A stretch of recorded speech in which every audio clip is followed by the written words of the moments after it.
saber manejar um caso desse. Então, o meu objetivo aqui para vocês, além de trazer alguns conceitos clássicos de infarto, eu vou revisar algumas coisinhas de eletroinfarto, tá? E depois nós vamos concluir o protocolo direitinho. O que eu teria que fazer numa emergência, por exemplo, se eu receber um paciente desse, tá certo? E aí, no final da aula, todo mundo vai estar recebendo uma taça dessa aí de sorvete, tá bom?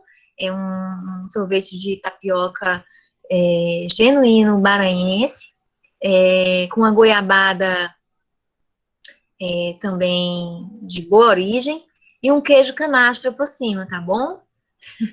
Então, imaginem que vocês estão comendo agora esse sorvete, a sensação que vocês vão ter nessa aula é uma sensação de uma explosão de sentimentos, tá? De uma coisa muito boa de poder compreender, talvez uma conotação minha, mas que eu acho que torna fácil a compreensão do infarto a partir da forma como eu vou ensinar vocês, tá bom? Então, eu recomendo alguns livros, tá? Eu vou só silenciar meu celular. Eu recomendo alguns livros para vocês, mas esses dois são livros que vocês têm que carregar debaixo do sovaco, tá? Não tem como não carregar, porque são livros que vão trazer a conotação de emergência, e eu tô falando de uma doença para vocês que causa morte, e que é a principal causa de morte no mundo. Então, os principais dados da aula eu tirei desses dois livros, tá? Não vou citar aqui diretriz, guideline, porque isso, obviamente que eu me embaso nisso, mas o principal vocês vão encontrar aí, tá certo?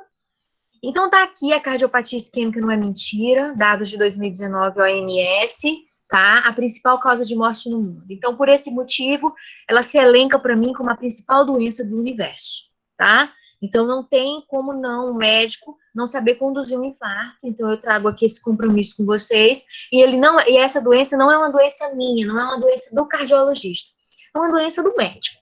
Qualquer médico, seja do dermatologista ao patologista, passando aí por todas as áreas não tão de emergência, né? E não relacionadas à clínica médica, todos têm por obrigação saber manejar um infarto, porque podem ter um doente que infarte durante um procedimento, durante uma consulta, durante uma avaliação pré-operatória, durante uma avaliação anestésica, na sua frente, no seu bairro, na sua esquina.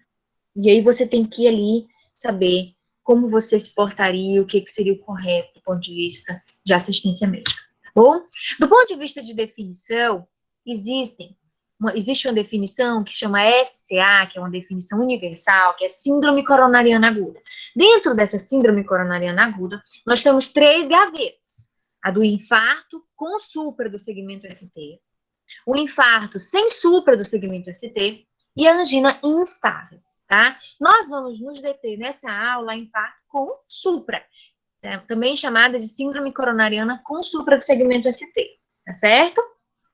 Vejam que vocês estão vendo aí a luz de um vaso, né? E nessa luz de vaso, acho que vocês conseguem ver a seta do meu mouse, vocês estão observando que se formou uma placa lipídica, também chamada placa aterosclerótica, cuja qual acima dela é envolvida por um material endotelial. E em cima dessa placa se formou um trombo que não ocluiu completamente a luz do meu vaso. A partir do momento que eu tenho isso, eu tenho a síndrome coronariana sem supra. Eu tenho uma suboclusão. Porque a partir do momento que eu ocluo completamente a luz do meu vaso, eu tenho uma síndrome coronariana aguda. Aí não tem o que discutir. Não tem fluxo sanguíneo. Tá? A irrigação do músculo, que dependia desse fluxo de sangue, comprometido. Então, eu começo a ter isquemia, o sofrimento do tecido muscular por falta de oxigênio, que é carreado por quem? Pela hemácia, que está onde? No fluxo central laminar de um vaso, tá? Porque quem é que anda no fluxo marginal, minha gente? As plaquetas e os leucócitos. Tranquilo, um fluxo laminar, vivem tranquilos, tá? Na homeostase do sangue, trabalham bem, são os soldadinhos do nosso sangue. Beleza. E aí, dentro do cenário de síndrome coronariana aguda, vejam, eu tenho 5 tipos de infarto. 5, tá? E essa é uma classificação universal. O primeiro tipo é o que é o mais comum, e é o que causa a maior causa de morte do mundo, que é o relacionado à instabilidade de uma placa. Então, eu tenho uma placa aterosclerótica. E essa placa, num dado dia, resolve se instabilizar. O que é isso, professora, se instabilizar? Ela sofre uma ruptura, ou uma erosão, uma feridinha, uma úlcera, algum turbilhonamento, lesionou essa placa. A partir daí, plaquetas, hemácias, leucócitos, células inflamatórias, monócitos, macrófagos vão interpretar que está havendo o quê? Uma desordem no endotélio. Eles não sabem diferenciar essa placa. E a partir daí se começa e se ativa a cascata da coagulação do sangue. Então tá aí a primeira compreensão de vocês da onde vem a fisiopatologia do infarto. Ok, professor. Beleza, nós vamos adentrar nisso mais à frente. O tipo 2 é um desbalanço oferta-demanda. O que é isso? Eu tenho a oferta, hemácia, com oxigênio, mas a minha demanda está aumentada. Por exemplo, um paciente que entra em taquicardia, 200 de frequência. A oferta vai estar ok, o problema é que a demanda está aumentada por oxigênio. E eu posso ter aumento de marcador de enzimas cardíacas, que o nome certo não é enzima, é marcador de necrose miocárdica, tá? Ou então a oferta pode estar diminuída, eu tenho uma anemia, um HB de 5, uma hemoglobina. Então eu vou reduzir a oferta de entrada do oxigênio. E tenho lá um estado de estresse, por exemplo.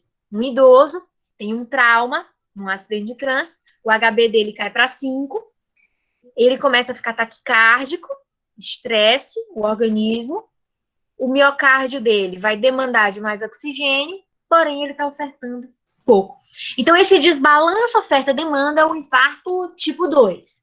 O tipo 3 é o relacionado ao quê, professor? A morte súbita.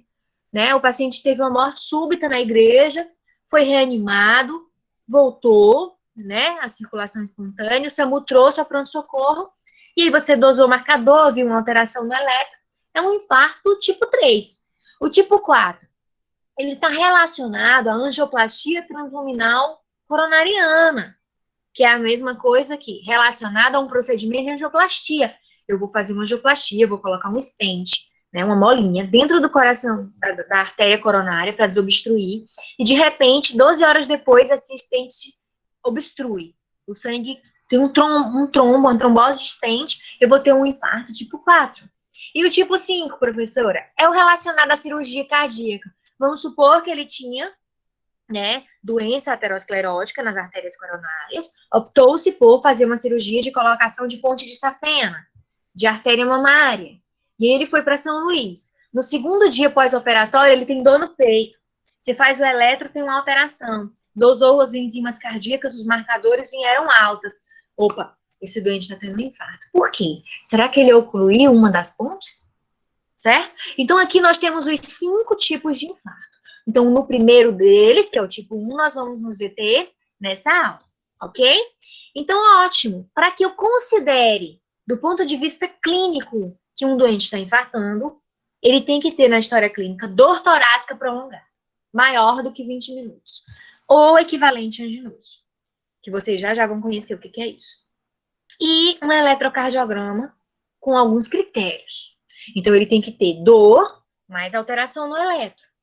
Professor, e os marcadores de necrose miocárdica, que são as enzimas do coração, são necessárias na síndrome coronariana com supra do segmento ST?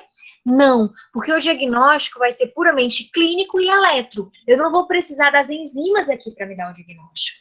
Eu iria precisar das enzimas se eu tivesse uma suboclusão. No caso, o infarto sem supra do segmento ST ou na angina instável. Para que eu dissesse que é um ou outro, eu preciso ver esses marcadores. O infarto com supra, não. Basta eu olhar, o doente está com dor, tem alteração no eletro, acabou. Ele tem uma síndrome coronariana, certo? E aí, vamos lá. Do ponto de vista de passos, o primeiro passo é reconhecer a dor. Então, vocês vão ter que avaliar 7 critérios. Esses 7 critérios, eles têm que estar internalizados na coluna esquelética de vocês, tá? Tem que estar internalizado na medula espinhal. Chegou no pronto-socorro, tô com dor no peito. Qual que é a localização dessa dor? É no tórax? É no pescoço? Qual braço? Vai para os braços? Vai para o dorso? É abdômen superior? É dor epigástrica? Qual que é a qualidade dessa dor? Seu João, a sua dor é aqui, né? Em cima do peito. Ok. Mas ela é uma dor em aperto? Ou é tipo assim, uma opressão? ou tipo um peso em cima do tórax. Ele vai lhe dizer como se fosse um peso, entendeu? É tipo queimando, como se estivesse queimando. Ele vai dizer, é tipo queimando. Isso é muito clássico, entendeu? Então eles vão ter essas palavras, mesmo sem ler livro algum. E qual que é a duração? Que horas começou? É o ictus da dor, é o início. Começou aqui às 11h10 da manhã, eu estava começando a almoçar. Beleza. E já tem quanto tempo que está durando essa dor, seu João? Tem 1 hora, doutor, sem parar. Então, peraí, ele tem uma dor típica, ela é torácica, em aperto, que dura mais que 20 minutos. Então, eu já tenho achado clínico aí, ok? Aí eu vou perguntar para ele, de 0 a 10, imagine que 10 é a pior dor do mundo, e 0 é dor nenhuma. Quanto vale a sua dor? Eles vão dizer 9 em 10, 10 em 10, 10 em 10, 10 em 10 é a pior dor do mundo. Eles vão dizer que é uma dor geralmente 9 em 10, 10 em 10, no ictus da dor. Sintoma, você observa o doente e vê, ele está suando frio, ele tem sudorese, ele tem palidez, ele vomitou, teve náusea, vômito, ou síncope, perdeu a consciência. O vozinho estava na igreja assistindo a missa ou o culto, de repente ele tem uma dor seguida de síncope. Opa, peraí, perdeu a consciência, achado importantíssimo, tá? Irradiação, a dor é torácica, ela em aperto, dura mais que 1 hora, 9 em 10, suando frio e caminha para o braço esquerdo, irradia. Patognomônico, hein? Dor no peito que caminha para o mento, amigo, eu só conheço uma coisa na medicina que causa isso: infarto. Nem refluxo. Refluxo ele vai lhe dizer que é aqui na garganta, que é quando deita.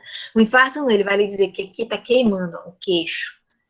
Ou caminha para a região cervical, pescoço, ou mandíbula, tá? Ombro esquerdo, isso é clássico, tá? A irradiação. Fator desencadeante, aqui é importantíssimo. Tava no esforço físico na academia? Não, tava brigando com a minha mulher. Tive uma discussão com meu filho. Ele vai lhe dizer, geralmente teve algum fator desencadeador.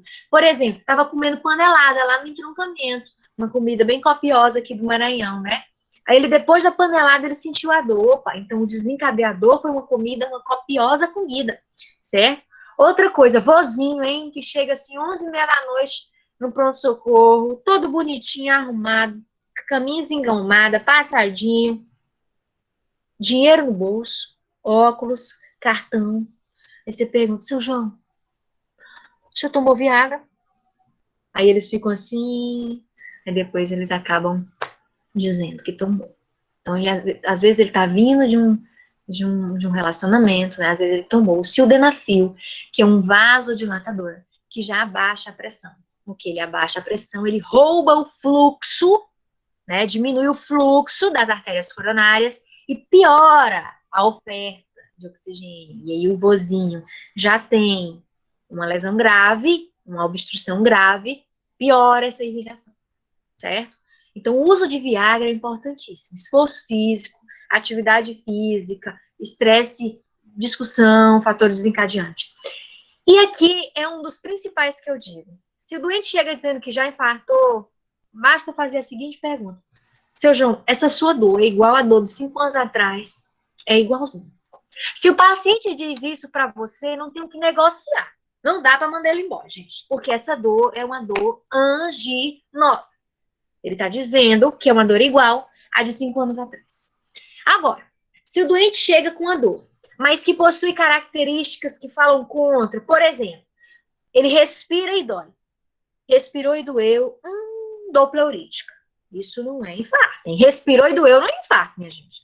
Dor que se altera com movimentação. Ai, mexeu, doeu, também não é infarto. Dor imputada, hein? Quando ele faz esse sinal no pronto-socorro, o paciente, ó,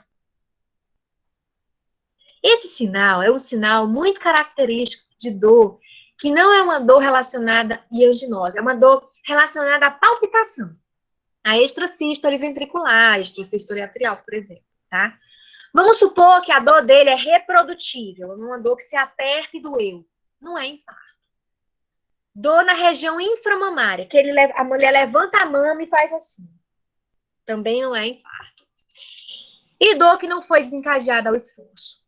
Também você desconfia dessa dor. Esforço aqui seria equivalente ao estresse, discussão, tá? Relação sexual, pegar um peso, tá certo? Beleza? Tem essas características, não fala a favor.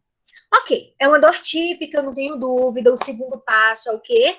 Eletrocardiograma. Eu vou fazer um eletrocardiograma, um exame da cardiologia, tá? E aqui eu tô sendo um pouco mais, né, embrionária nas palavras, porque eu sei que tem pessoas do primeiro, do segundo período. Então, o eletrocardiograma é um exame que foi desenhado para ver eletricamente como está escrito o batimento cardíaco, tá? Registrando os momentos de despolarização e repolarização, que são momentos de potencial de ação que estão relacionados ao controle eletroquímico da célula do miocárdio, ok? Ok. E aí eu vou avaliar no eletrocardiograma uma alteração que chama, um segmento que chama segmento ST. E é nesse segmento que tem essa alteração típica do infarto. E aí é esse segmento que eu quero revisar com vocês. Ele começa com uma onda que chama Q, uma deflexão negativa, uma onda positiva que chama R, e uma segunda onda negativa que chama S. Posteriormente, temos uma nova onda que chamamos de T. Esse momento Q, R e S traduz a despolarização do nosso ventrículo, tá? E a onda T traduz a repolarização. Aí vejam, aqui eu tenho que da onda S ao final da onda T, o que a gente chama de segmento ST, tá bom? Ou ao começo da onda T, segmento ST. Quando eu tenho uma elevação desse ponto de junção, que a gente chama ponto J, tá? Eu vou ter isso aqui que vocês estão vendo, o supra.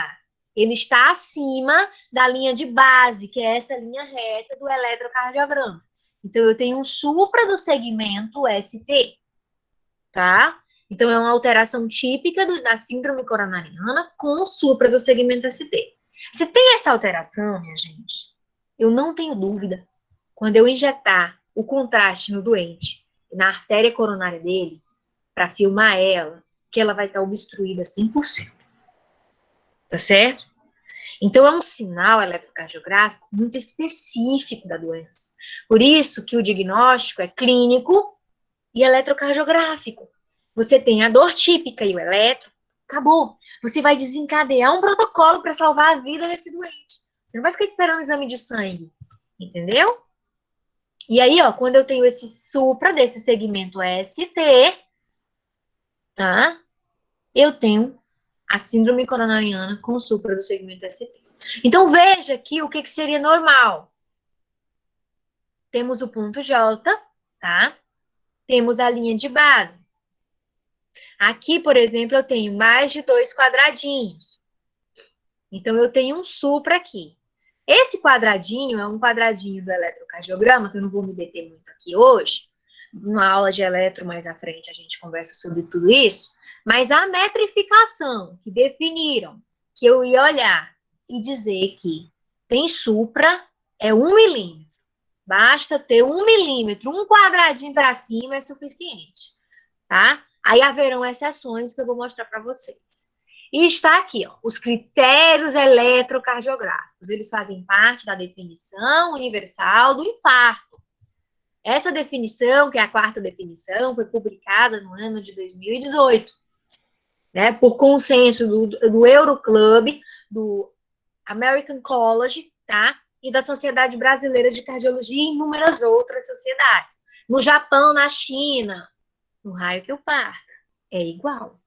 É os mesmos critérios, tá certo? Então, vamos lá. É uma elevação do segmento ST, medida naquele ponto J que eu mostrei para vocês, tá certo? Maior do que igual a 1 milímetro, em pelo menos 2 derivações. Ok, professora? Derivação. Então, aqui, ó, 1, 2, 3. AVR, AVL, AVF. Tá? São derivações. Existem 2 planos. O plano frontal, tá? Do nosso coração. E o plano horizontal. Essas derivações aqui, que a gente chama de V1, V2, V3, V4, V5, V6, Elas vão registrar o nosso precórdio. Elas vão estar aqui em cima da região precordial, em cima do coração, especificamente.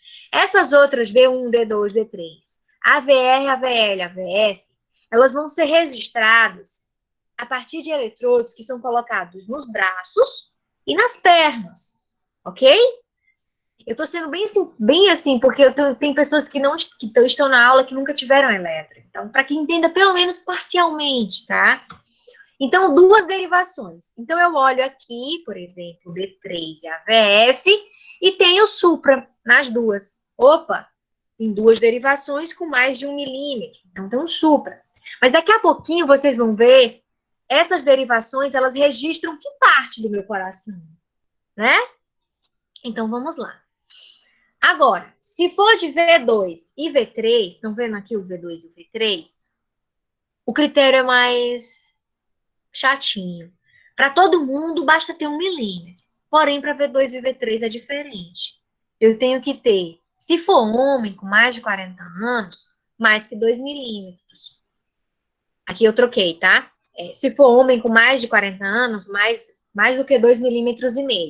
Se for com menos de 40 anos, basta ter 2 milímetros. E mulher, 1,5 milímetro. Por que isso, professora? Pela posição que esses eletrodos, né, que são os fiozinhos do eletrocardiograma que a gente coloca em cima do coração, os eletrodos que captam esse impulso elétrico, esses eletrodos podem ser colocados de uma forma, ou às vezes o biotipo do doente, e ele já ter fisiologicamente um suprinha, uma elevação desse ponto. E isso não significa infarto. Então é preciso ser mais criterioso. Então, o homem com menos de 40 anos, ele é novo, tem que ter mais que 2,5. Ele é novo, ele tem que ter mais que 2,5. No homem com mais de 40 anos, mais 2, basta ter 2. Numa mulher, teria que ter 1,5. As demais derivações todas, 1 milímetro, ok? Qual que seria, professor, além do supra, um outro critério que eu vou classificar dentro de síndrome coronariana com supra? Um bloqueio do ramo esquerdo, tá? Ele tem mesmo peso de um supra de ST. Se eu tenho um bloqueio de ramo esquerdo, ele também é síndrome coronariana com supra, tá? Além disso, professora, onda Q patológica. A onda Q que eu vou mostrar mais à frente para vocês. Tem onda Q, traduz para mim, em 40% a 50% dos casos, que esse indivíduo desenvolveu necrose do miocárdio. Ele vai ter uma ausência da onda R e vai ter uma deflexão apenas negativa. Então, ele vai ser uma Q, somente Q, tá? Eu vou mostrar mais à frente para vocês. E se eu tiver mais essas duas outras alterações aqui, que seria um supra do AVR, dessa derivação aqui, isolado, tá? Também vou considerar como supra. E imagem em espelho, que eu vou traduzir mais à frente para vocês. E aí, eu olhei o eletro, vi que tem um supra. Que parede do meu coração, que parte, que porção do meu coração está sofrendo isquemia, tá? Então, essa pergunta é importantíssima quando eu olho um eletro. Peguei um eletro aqui, olhei, tem supra. Qual parede? Então, para isso, vocês precisam conhecer as paredes. Nós temos a inferior, que está em contato com o meu diafragma. O meu coração ele é igual uma mão com um punho fechado, assim. Inferior, tá? Lateral, anterior e posterior. Ok? Dá um ok aí, Vitor. Estão entendendo? Deixa eu escutar. Não? Vou continuar? Bom. Então, o que eu quero que vocês aprendam aqui? Que tudo que acontecer na parede inferior, a lateral vai estar olhando. Tudo que aparecer na parede anterior, a posterior vai estar olhando. Isso é o que a gente chama de imagem em espelho. Vocês já aprenderam isso lá na física, antes de entrar na medicina, tá? Vai ser uma imagem ao contrário. Então, se eu tenho supra Está inferior, a lateral vai estar infrado. Se eu tenho supra da anterior, na posterior vai estar infrado. Esse segmento ST que eu mostrei para vocês. Isso seria o conceito de imagem em espelho. Ok? Ok, professora. Então, essa tabela aqui é uma tabela que mostra todas essas paredes que eu disse para vocês e as derivações que cada uma delas, né, estaria alterada. Mas, minha gente, isso é fácil? Não, gente. Tudo que é tabela na medicina é horrível. A gente não tem que ir em uma tabela e consultar uma alteração. A gente tem que aprender olhando ali e já ver, já diagnosticar. Entendeu? Então, prestem atenção que agora nós vamos conhecer o coração nas suas profundezas, através das artérias coronárias, tá certo? E encontrar no eletro a alteração da artéria que está sendo obstruída, ok? Ok, professora. Mas para isso, vocês precisam entender esse conceito aqui. O que, que é corrente de lesão? Corrente de lesão subepicárdica, tá? E aí eu vou tirar o compartilhamento dessa aula. Nós vamos no Paint aqui. Vocês conseguem ver o Paint? Vamos lá, eu preciso de um ok do Vitor. De alguém. Pelo menos no chat de mensagem, ok? Conseguem ver? Conseguem ver? Ok, ok, ok. As duas salas, vamos lá. Conseguem ver? Professora, liga o apontador de laser, por favor.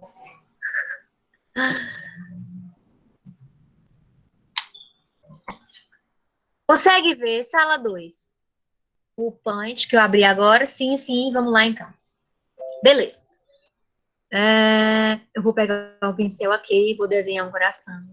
Aqui é a aorta. Sai. Tá ouvindo? Professora, Oi. a sala 2 não tá vendo, não. Só tá vendo a sua câmera. Oh my God. Vamos lá. O que tá acontecendo? Minha gente.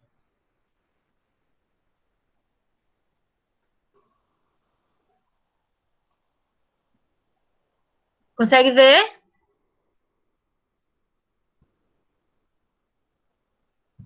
Sala 2? Ainda não, professora. Ainda não, professora. Um momentinho, tá? Doutora, a sala 2, essa é a outra, essa é a 1. Momento. Tela inteira. Mas até aqui, tá dando de entender? Ou não? Sim. Sim. Vamos clarear as coisas agora? Vamos na outra aqui. Sim, sim, sim, sim. Conta. Deixa eu tirar o chat. Ok. Vou voltar aqui à apresentação, tela inteira. Bora lá? Consegue ver agora? Tá apresentando nós duas agora, professora. Ok. Então, aqui eu tenho a aorta, beleza? Aí eu vou desenhar o coração. Ventrículo esquerdo, ok? Aqui no meio eu tenho o septo, que divide o meu ventrículo. Lá atrás está o ventrículo direito. Vamos esquecer dele aqui, tá certo? Ok, professor. Para que vocês entendam a inscrição no eletro, de um registro eletrocardiográfico, vocês vão ter que entender esses vetores que eu vou mostrar para vocês aqui. Entendendo isso aqui, vai ficar mais fácil vocês entenderem no eletro o porquê de um supra, ok? Durante a despolarização do meu ventrículo, tá? O impulso elétrico correu aqui, ó, do nó sinusal, feixes interatriais, nó atrioventricular, ok? Ris,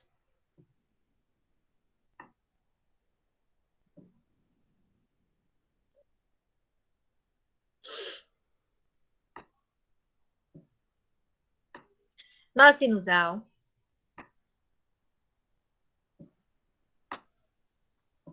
nó AV. Aí aqui eu tenho RIS. Divido em dois ramos, esquerdo e direito. Esse é o sistema de condução elétrica do meu coração. Ok? Ok. Essa descarga de energia, tá?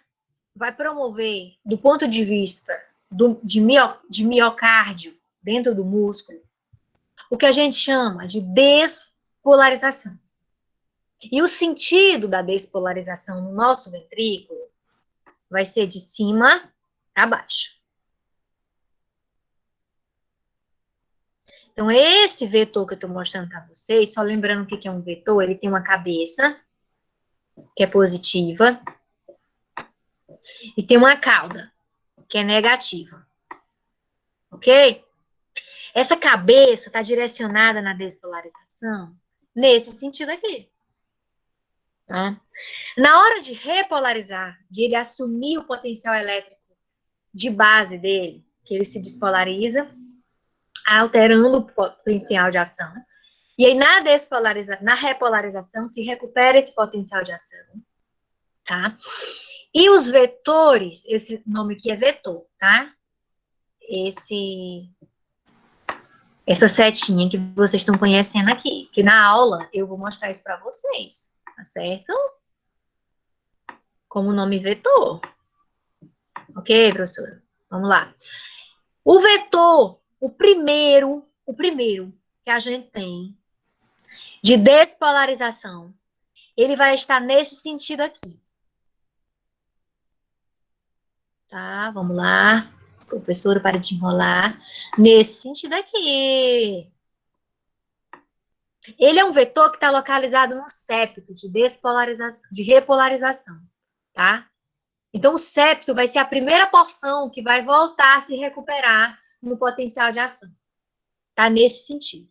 O outro vetor, ele vai estar aqui, ó. Na parede anterior. E ele é grande, importante, nesse sentido. Então, depois a parede anterior começa a se repolarizar. E depois as paredes posteriores, tá? Vão estar nesse sentido aqui. Ok, professora? A resultante desses três vetores de repolarização é nesse sentido.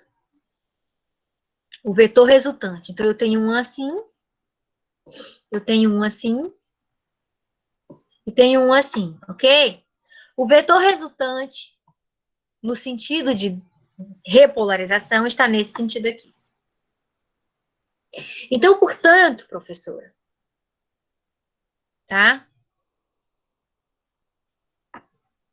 Espera aí.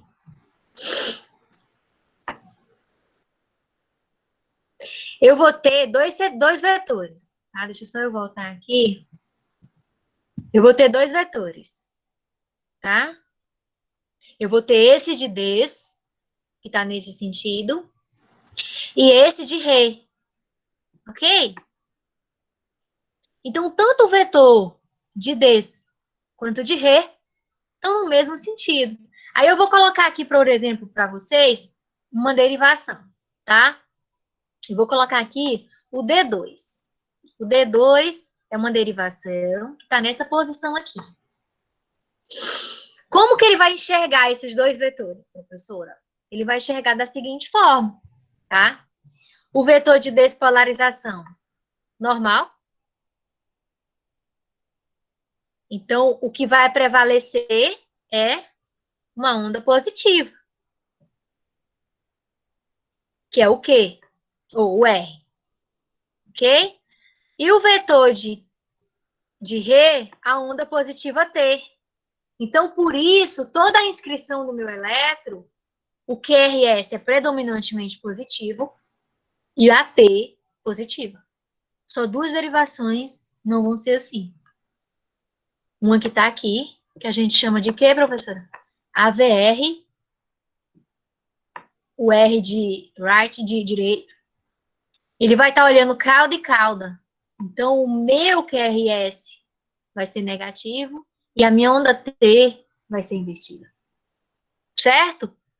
Entendi. Então, por exemplo, um dos critérios do meu elétron é eu ter isso aqui. Esse QRS tem que ser negativo e essa T tem que ser negativa. Eu vou mostrar isso agora na aula para vocês, tá?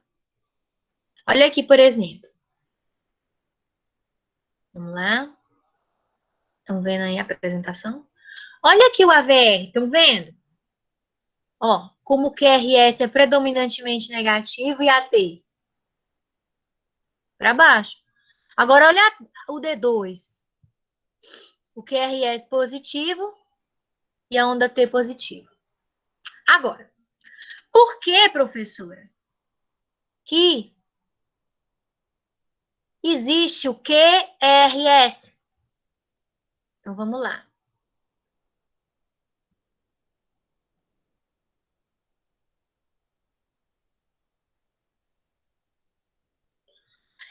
O vetorzinho não tá assim, que eu expliquei para vocês? O primeiro, tá, que é no septo. O segundo não tá assim, e grande. O terceiro não tá assim. São os vetorzinhos que traduzem a despolarização no meu coração, tá? Tanto de des quanto de re vão ser nesse sentido. Então, veja, quando o D2 que está aqui, em cima do coração, nessa posição, o eletrodo, olha esses vetores, ele vai olhar primeiro a cauda desse, Q para baixo. Aí ele olha a cabeça desse, bem grande, R para cima. Aí ele olha a cauda desse, S para baixo.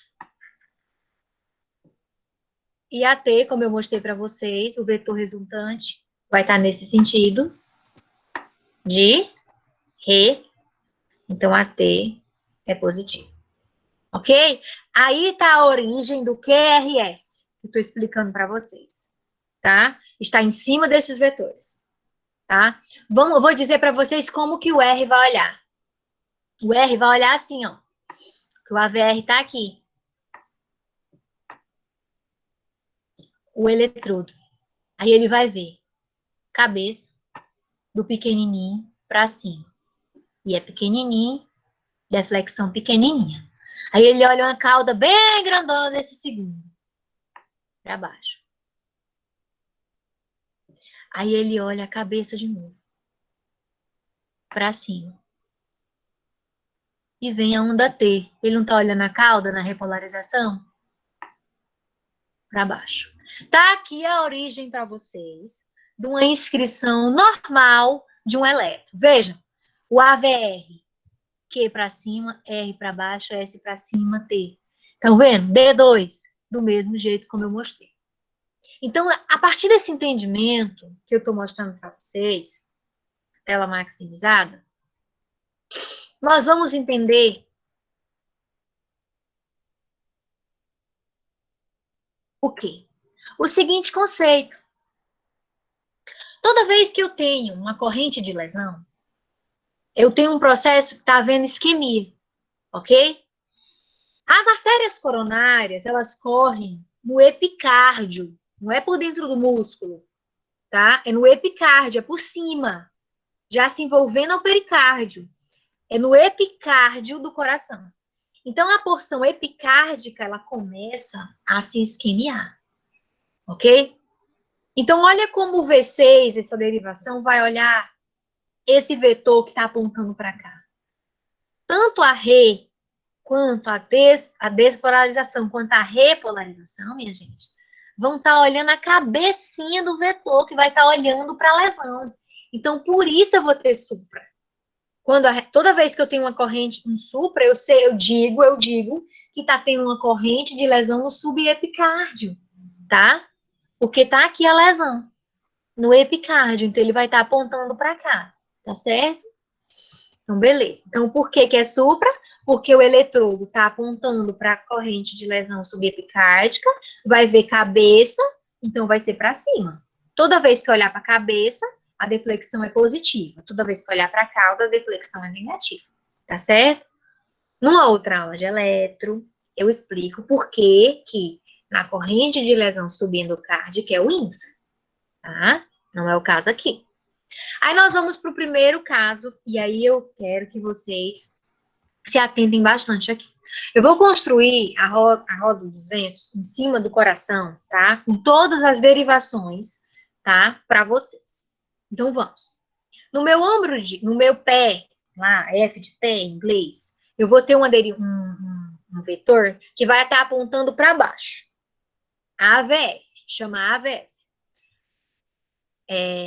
A derivação que faz 90 graus com AVF, a gente chama de D1, tá certo? D2 vai fazer 90 graus com o AVL, que está apontando para o meu ombro esquerdo, L de left, de esquerda, tá?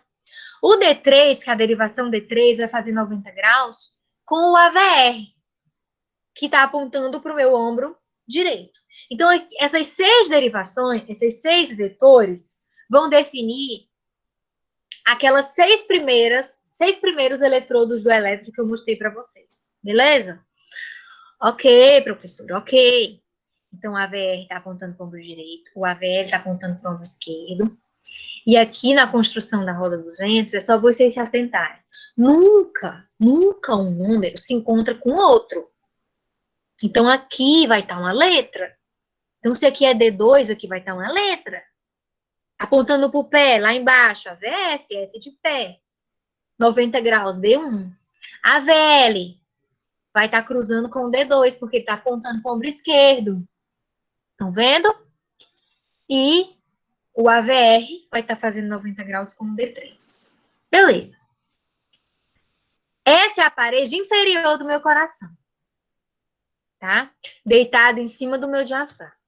Num dado dia, e aí eu apresento a vocês, o coração tem 2 artérias coronárias. A do lado direito, que é a coronária direita, e a do lado esquerdo, que é a coronária esquerda. A do lado direito, essa que tá com a bolinha dentro, é um trombo, ocluindo ela, tá? Ela resolve uma placa aterosclerótica se ocluir, e aí se forma um trombo em cima dessa placa, e de repente o fluxo de sangue está comprometido, tá? Então, minha gente, todo o território irrigado por artéria coronária direita, tá? Que vocês estão observando que ela faz a voltinha, né? Faz a parede inferior, e linhas tracejadas vai fazer a parede posterior do meu coração, vai estar comprometido. E aí eu começo a ter o quê? Isquemia. Isquemia. O vetor de despolarização e de repolarização no mesmo sentido, ok? Quem que vai estar olhando, minha gente, para essa área de isquemia aí? Quem das derivações? D3, AVF, D2. São os eletrodos que vão estar olhando para essa isquemia, para essa área, para esses vetorizinhos. Então, como que vai ser o elétron? Olha aqui como está o D2, ó. QR supra de ST. Olha como é que está o D3. QR supra de ST. Maior que 1 milímetro. 2. Olha o AVF, supra de ST, maior que 1 milímetro. Entenderam? Então, D3, AVF e D2 estão olhando para os dois vetores, tanto de des quanto de repolarização, na área isquêmica, na parede inferior, construindo a roda dos ventos em cima do coração. Então, D2, D3 e AVF, quando estiverem suprados, eu tenho um supra de parede inferior. A parede inferior, quem que é o espelho dela? Não é a parede lateral, que eu falei para vocês, que está aqui em cima no coração. Olha como tá o D1 e o AVL infrado, ó, o segmento ST infrado. Então, eu tenho infra de D1 e AVL. Estão vendo isso? Imagem é espelho de D1 e AVL, porque D1 e AVL estão olhando para a minha parede lateral. Estão vendo aí? Vocês conseguem ver? Responde para mim. Eu mexendo no meu mouse? Isso é importante aí nessa aula aqui. Consegue?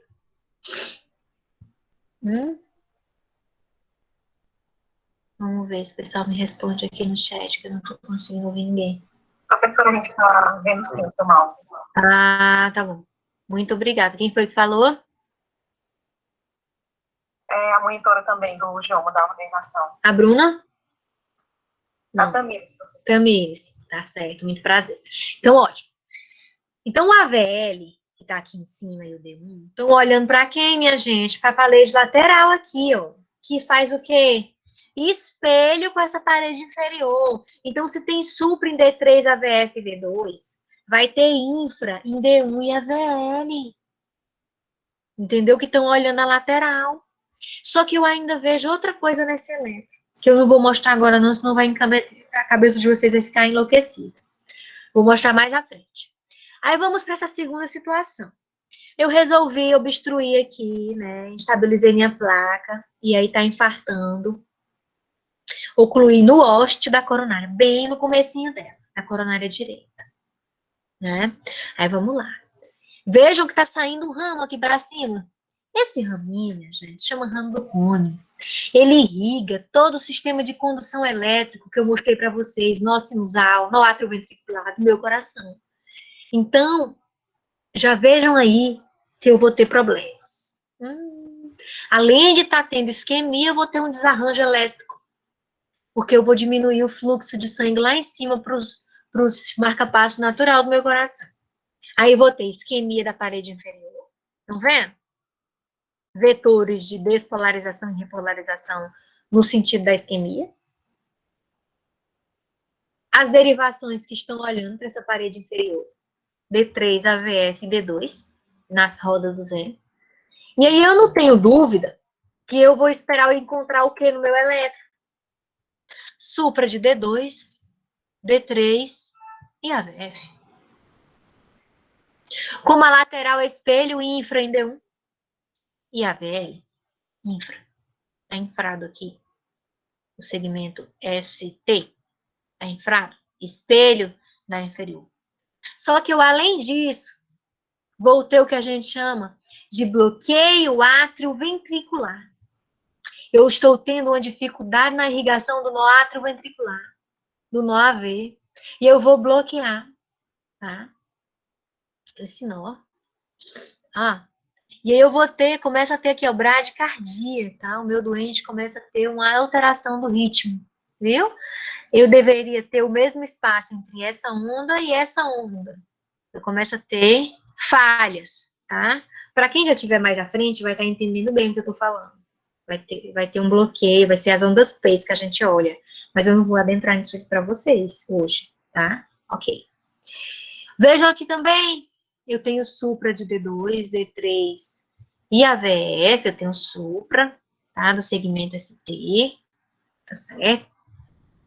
E tenho essa bradicardia, que a gente chama de bloqueio atrioventricular. Então, eu tenho uma arritmia e um infarto. Um doente que provavelmente vai precisar de marca-passo para ajudar o coração a bater numa frequência maior, certo? Então, ótimo. Aí, olha essa situação aqui. A coronária direita, ela é muito importante, mas a nível de ventrículo esquerdo, ela só irriga 25% dele, que é a parede inferior, que é essa porção, a parede posterior que está aqui atrás, mas ela irriga com esse ramo dela aqui. Quem, minha gente? O ventrículo direito tá aqui do lado, entendeu? Então, ela irriga o ventrículo direito, a parede inferior, a parede posterior e o sistema de condução que estaria aqui em cima. Aí eu decidi ocluir antes da saída desse ramo que irriga o ventrículo direito. Aí lascou. Porque eu vou infartar tanto a inferior quanto o meu ventrículo direito. Entenderam?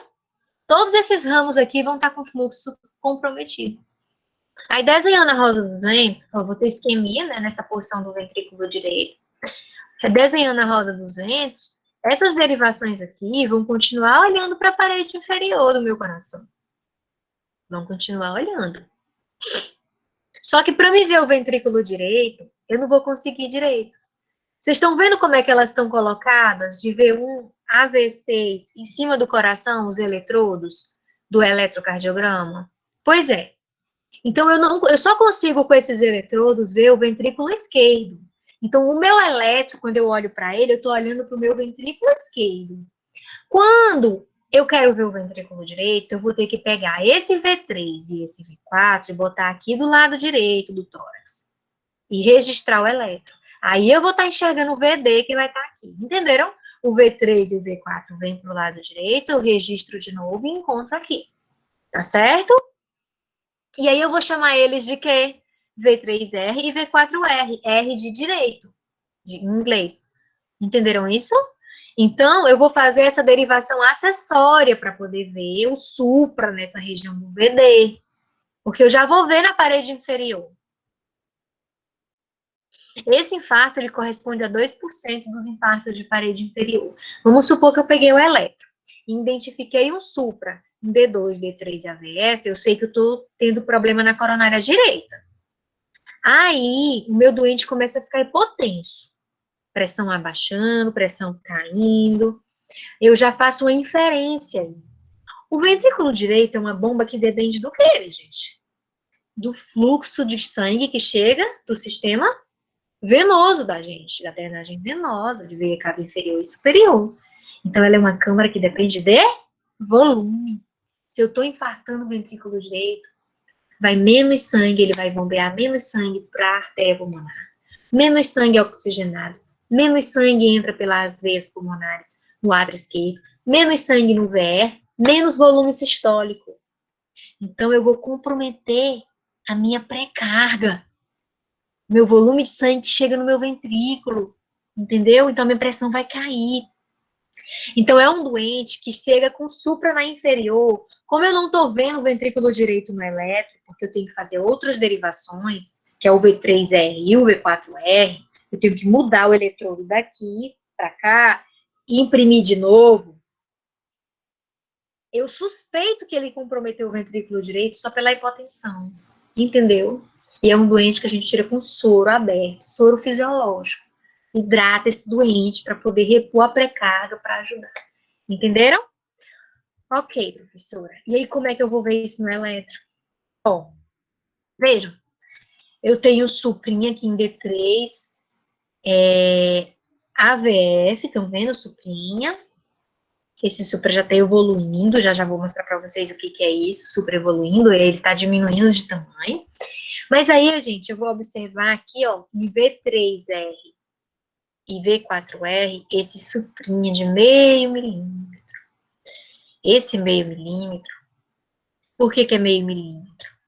Porque V3R e V4R registra o VD, que tem uma parede em espessura bem pequena, bem fina. Então, o eletrodo não vai conseguir captar ele tão bem, entendeu? O registro da energia. Então, eu vou diminuir de 1 milímetro, que seria o supra, que eu esperaria ter, para meio milímetro. Meio milímetro vai ser um critério suficiente. Entenderam isso? Da mesma forma, é para a parede posterior. A parede posterior do meu coração ela é bem fininha. Também o critério vai ser meio milímetro e não 1 milímetro. Como nos demais supras. Por exemplo, aqui. Eu ocluí a coronária direita aqui embaixo. Estão vendo? Já tinha saído toda essa porção aqui, irrigou o sistema de condução normal. O problema foi aqui. Um trombo irrigando o ventricular posterior, que é um subramo da coronária direita que irriga a parede posterior do meu coração. É lascou. Eu vou ter supra da inferior, porque a inferior vai estar com isquemia mesmo aqui, não tem jeito. Mas eu vou ter isquemia também na posterior. Então, eu tenho isquemia da inferior, da posterior. Isso representa 4% dos infartos da parede inferior, vão ter comprometimento da parede dorsal, que também é chamada de posterior, tá? E a parede posterior, eu não consigo ver, porque ela está lá atrás. No eletro normal, de V1 a V6, as derivações, eu não consigo ver. Eu só consigo ver se eu pegar o V5 e o V6, que estão localizados aqui, e colocar atrás. E aí eu vou chamar eles de V7 e V8. São derivações posteriores. Mas, professora, tem como eu, olhando no eletro, saber se a posterior está suprada? Tem, pela imagem espelho. Olha aqui que eu vou mostrar para vocês. Vejam, não acometeu a inferior, então eu vou ter supra de D2, D3 e AVF. Ok, professora, isso eu já sabia. Tá? Tá bom, professora. A VL aqui olhando em espelho, ó, tá infrado. Agora veja comigo.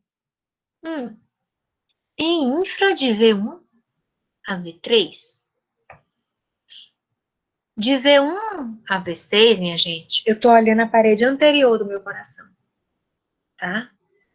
Então, se eu tenho infra de V1 a V3, que é a anterior, a posterior só pode estar suprada. Então, isso aqui é a famosa imagem espelho na parede anterior, que eu vou olhar e vou dizer infarto da posterior. Então, eu tenho supra, ínfero, dorsal, certo? Mas aí eu posso fazer um eletro e ver esse supra? Posso, colocando o V5 e o V6 lá atrás, no paciente.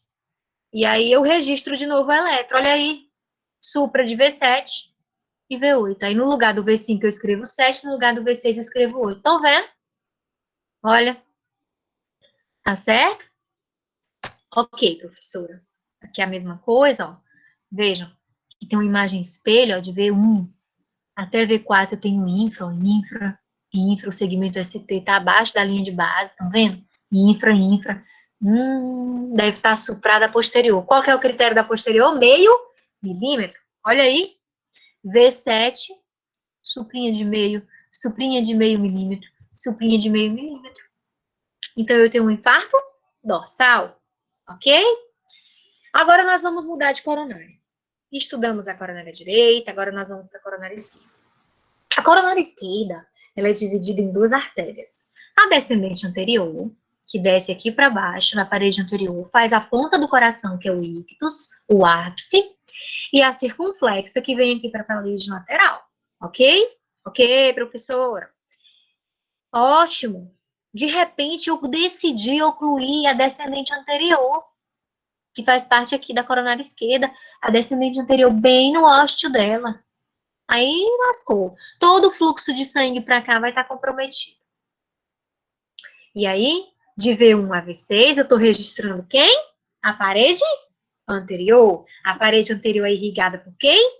Pela descendente anterior. Então, se eu tenho supra de V1 a V6, eu tenho isquemia da parede anterior. Quem irriga a anterior?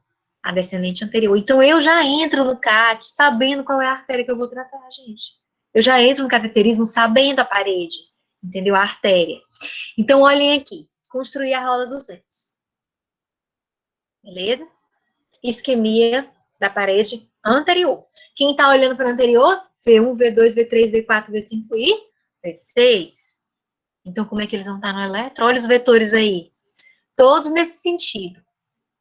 Tanto de des quanto de repolarização. Olha aqui, minha gente. Supra de V2. V1 já tem supra, 1 milímetro. V2 eu tenho que ter quantos milímetros? Esse homem aqui tinha menos que 40 anos. Ele tinha 39 anos. Então, eu tenho que ter acima de 2 milímetros e meio em V2. Eu vou ter, ó, 1, 2, 3, 4, 5, 6, 7. Aqui em V3, 1, 2, 3, 4, 5, 6, 7. Então, V2 e V3 tem maior que 2,5.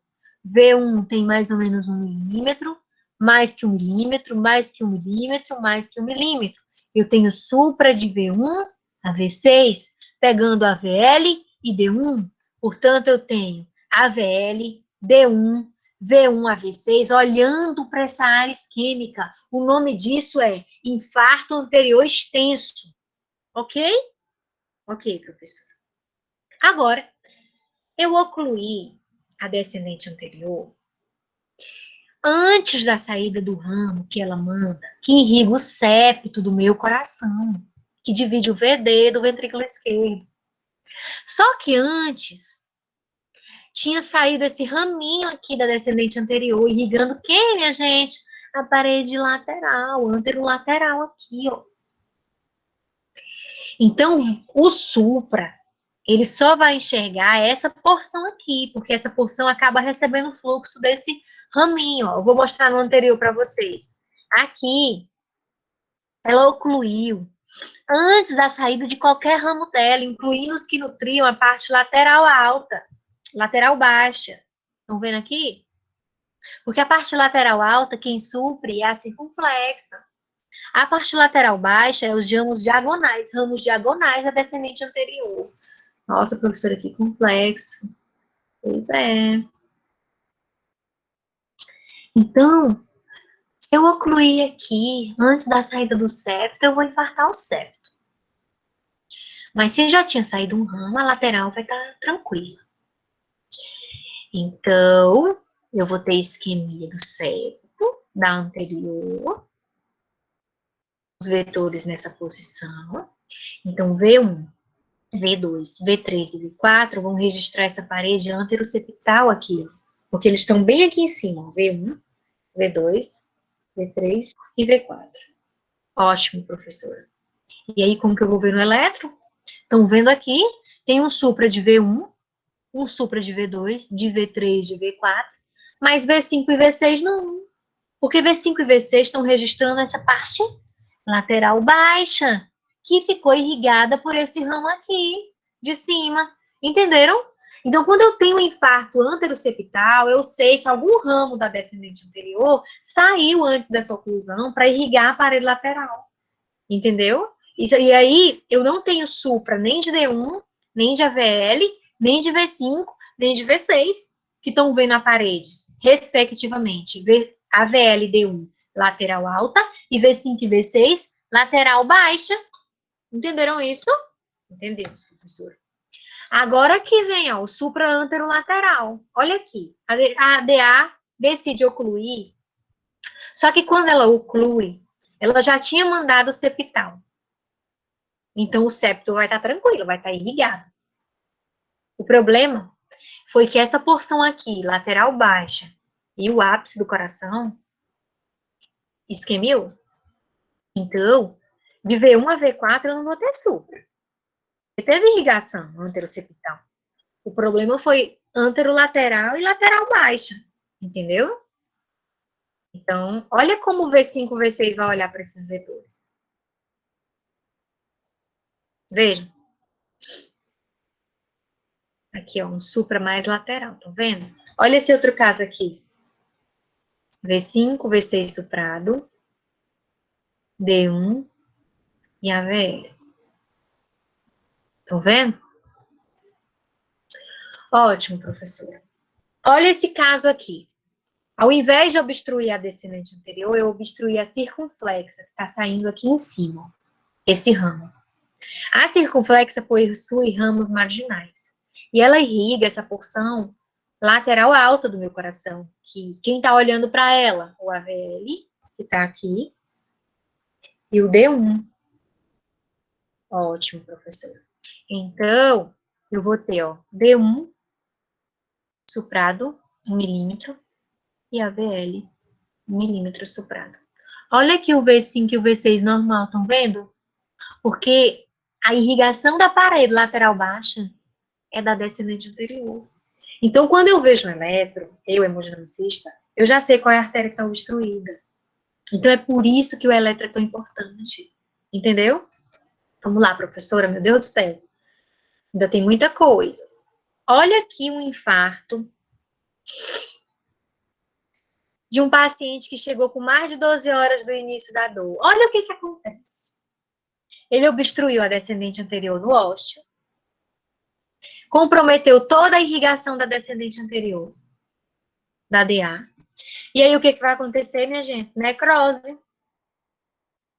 O músculo vai morrer, necrose. Entendeu? Necrose de miócito.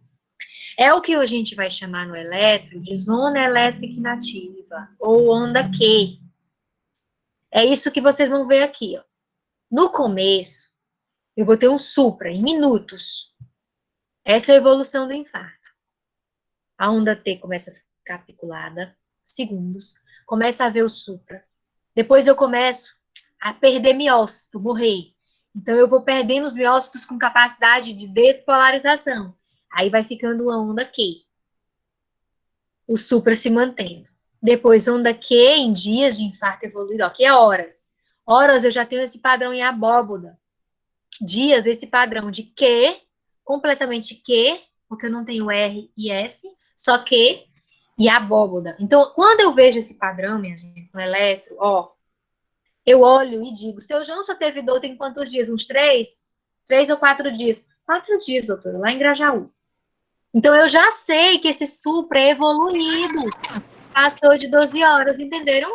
Ó, onda Q, onda Q, onda Q. Só tem Q, não tem R, não tem S. Onda Q, supra evoluído, em padrão em abóboda, tá?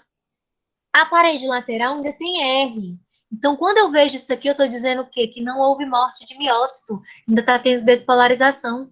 Então, por isso que tem esse padrão aqui positivo. Então, quando eu vejo Q, eu me assusto, porque eu sei que é um ventrículo que vai evoluir com provável insuficiência cardíaca. Entenderam? Quando eu vejo R, eu fico feliz. Tem músculo vivo. Entenderam? Teve supra aqui. Teve supra. Só que ele não perdeu o músculo. Algum fluxo de sangue ainda chegou aqui. Entendeu? Pelo sistema de rede colateral, que a gente chama. Que é quando outros vasinhos começam a mandar sangue para aquela região. Ok, professor.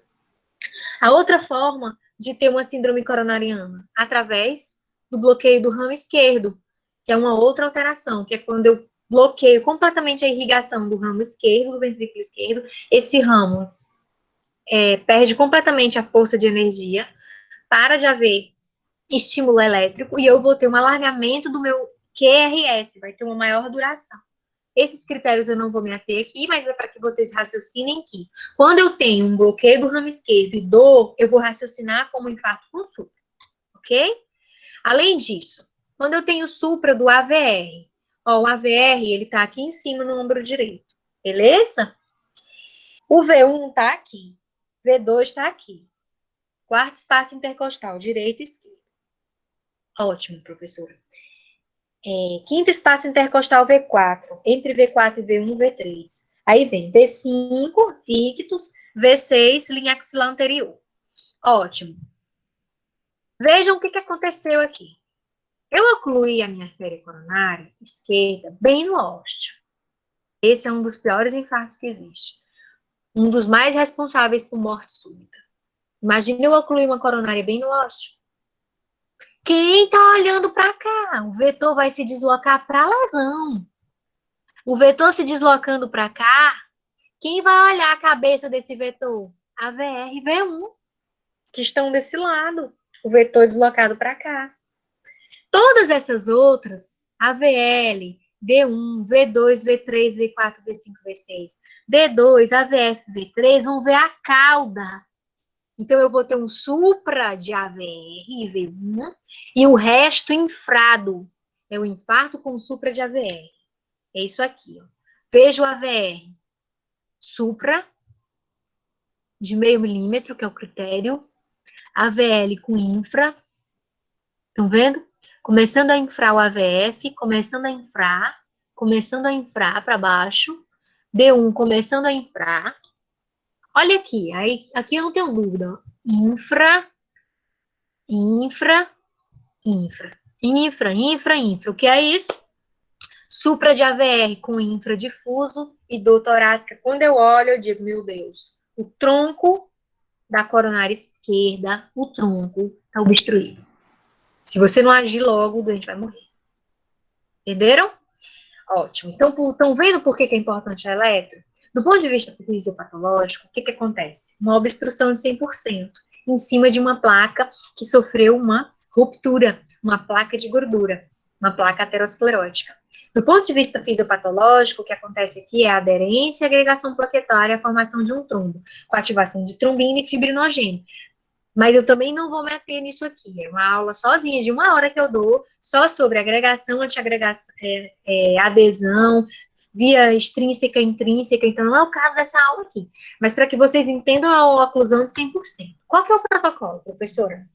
O eletro tem que sair. Ele chegou, tá com dor, em até 10 minutos. Olhei o eletro, tem supra. O que eu vou fazer? O tempo é músculo. Quanto mais tempo eu perdo, mais músculo vai morrer. Porque não tem fluxo de sangue. Eu vou ligar para a primeira hemodinâmica que eu encontrar, ou para a hemodinâmica que estiver mais perto do meu paciente. Ou seja, eu vou mandar esse paciente para o cateterismo cardíaco, ok? Mas antes disso, eu vou garantir a ele medidas iniciais. E são 4 passos. A primeira, monitorizar e oxigenar esse doente. Segundo, eu vou pegar um acesso venoso dele. Terceiro, eu vou botar oxigênio nele, se ele estiver saturando mal. Então, é o MOVE, monitor, oxigênio e veia. Acabou. Faço as 3 primeiras medidas. Avaliei ele e posso classificar ele na classificação de Killick-Kimball, que é o quê? 1, 2, 3 e 4. O 1, ele não tem sinal nenhum de congestão. Ele só tem dor, mas ele não crepita, ele não tem extravasamento de líquido para o alvéolo decorrente, tá? No aumento da pressão capilar pulmonar. Ele não tem isso. Por que acontece isso? Eu estou com o ventrículo esquerdo rígido, que não dilata na diástole. Portanto, ele não acomoda tudo que chega. Então, vai voltar para o átrio esquerdo, que volta para a veia, aumentando a pressão capilar pulmonar, aumentando o extravasamento e congestão e edema agudo. É isso que acontece no infartado. Porém, se ele chega em Killip 1, é um doente tranquilo. Se ele chega em Killip 2, ele está crepitando as bases, cansado, desaturando. Pode ter B3, que é uma bulha de sobrecarga volêmica, tá? O Killip 3, ele está em edema agudo completamente. Ele está em franca insuficiência respiratória por congestão pulmonar. E o Killip 4, ele está hipotenso, chocado, em franca disfunção ventricular, tá? E aí eu vou fazer o quarto passo. Eu fiz o primeiro, o segundo, o terceiro. Monitorizei, dei oxigênio, peguei a veia, colhei sangue. Eu vou fazer a analgesia desse meu doente. E aí a analgesia, ela é feita como? Com nitratos, que é uma classe de medicação que causa vasodilatação da artéria coronária, ela aumenta a capacitância desse vaso para acomodar o máximo de fluxo sanguíneo possível. Tá? E você pode fazer via oral ou endovenoso. O via oral mais conhecido é o Isordil, 5 miligramas. Você pode fazer 1 a cada 5, 10 minutos, tá? Até 3 doses. A única coisa que, como ele vasodilata, ele reduz a pressão, reduz a resistência vascular periférica. Então, se o indivíduo já estiver hipotenso, você vai evitar. Doutor, o que mais que eu posso fazer? Morfina, eu posso usar drogas inotrópicas, ou droga nitrato endovenoso, como a nitroglicerina, como vocês podem estar vendo aqui. Depois eu vou compartilhar essas doses com vocês. E se ele estiver chocado, eu vou dar inotrópico, que são medicações que aumentam o bombeamento cardíaco, dobutamina, ou vasopressores, como a noradrenalina, para aumentar a pressão do doente. Fiz esses primeiros passos, eu vou manter ele vivo. Então, esses 4 primeiros passos é importantíssimo. Quem é que faz? É o clínico que está na emergência. Entendeu? O médico. Aí eu vou partir para o tratamento. Ele é dividido em 2. Antitrombótico e de reperfusão. Antitrombótico quer dizer AS, que é a aspirina, que é um inibidor da conversão tromboxana 2, é um anti-inflamatório, diminui a COX-1 em 2, a conversão, e por sua vez, diminui a conversão de COX-2 na via até o tromboxana 2. Então, vai diminuir o tromboxana 2, que fica na superfície da plaqueta, contribuindo para a sua adesão. Ok? E existem receptores na superfície das plaquetas, que chamam P2Y12, que são receptores da adenosina disfosfato, tá? Que é o ADP. Esses ganchinhos que vão juntar uma plaqueta com a outra e ajudar na formação do trombo. Então, eu posso bloquear o tromboxano com AS, eu posso bloquear o receptor, o ganchinho P2Y12, fazendo com que essas plaquetas não se agreguem, tá? E aí eu vou dar o clopidogrel, que é a medicação que tem a nível público. Existem outras, prasugrel, ticagrelor, mas o clopidogrel é o mais conhecido, nessas doses que vocês estão vendo aí, 300 miligramas de AS e 300 miligramas, que seria 4 comprimidos de clopidogrel. Os dois ele vai mastigar e engolir para facilitar a absorção e rápida atuação da droga. Essa é a terapia antitrombótica. E nela está instituída o quê? A anticoagulação. Eu vou fazer anticoagulante para bloquear a via da coagulação do paciente, atuando especificamente a nível de fator 10, que está tanto na via comum, né, intrínseca e extrínseca. Eu posso dar heparina não fracionada ou enoxaparina, que é uma heparina de baixo peso molecular. Então, eu vou afinar o sangue do meu doente, minha gente, seja diminuindo a adesão, a aderência e anticoagulando, para que esse trombo não continue se formando, para que eu possa dar fluxo coronário. É isso, o objetivo da terapia antitrombótica é isso. E aí eu vou para o tratamento. O tratamento, ele pode ser tanto por angioplastia, que é a colocação de uma molinha que vai desobstruir, ou com um trombolítico. Então, vamos lá. Apenas o infarto com supra é submetido à reperfusão? Sim. Apenas o infarto com supra é submetido à reperfusão. Se for sem supra ou angina instável, não recebe reperfusão. O que eu quero dizer? Ele não vai para a angioplastia primária, que é abrir a artéria pelo cateterismo através da angioplastia, e ele não vai para a trombólise, que é um remédio que você vai fazer, que vai atuar na via final da coagulação do fibrinolítico, né, do fibrinogênio, do trombo, né, diminuindo a formação da fibrina, tá? O que é a reperfusão? É a reabertura do fluxo, tá? A gente tem até quantas horas para fazer? Até 12 horas, para que eu diga que eu vou fazer sem morte de miócito, sem necrose. Então, o tempo aqui é músculo, tá? Quais são os tipos de reperfusão?